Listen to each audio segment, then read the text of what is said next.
శ్రీమత్ అన్నదా వసుధా వృద్ధ బ్రహ్మత్వైక స్వరూపిణి బృహతి బ్రాహ్మిణి బ్రాహ్మి బ్రహ్మానంద బలిప్రియ.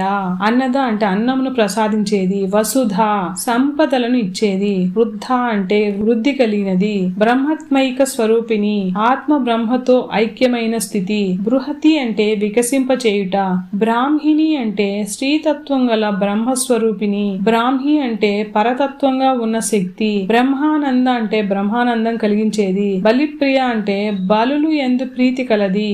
అమ్మా, నీవు సర్వజీవ కోటికి ఆహారమును ప్రసాదించు వసుధవు, యుగ యుగాల నుండి ప్రసిద్ధిగాంచిన వృద్ధ స్వరూపినివి, ఆత్మ పరమాత్మల ఐక్యత స్వరూపినివై, అతి పెద్ద జ్ఞాన భండాగారంనకు బ్రహ్మానివై, శాశ్వతమైన ఓ బ్రాహ్మి బ్రహ్మానంద స్వరూపినివి, భక్తుల ఆరాధన యందు సమర్పించు నివేదనలు ఇష్టపడు బలిప్రియవు తల్లి అని అర్థం.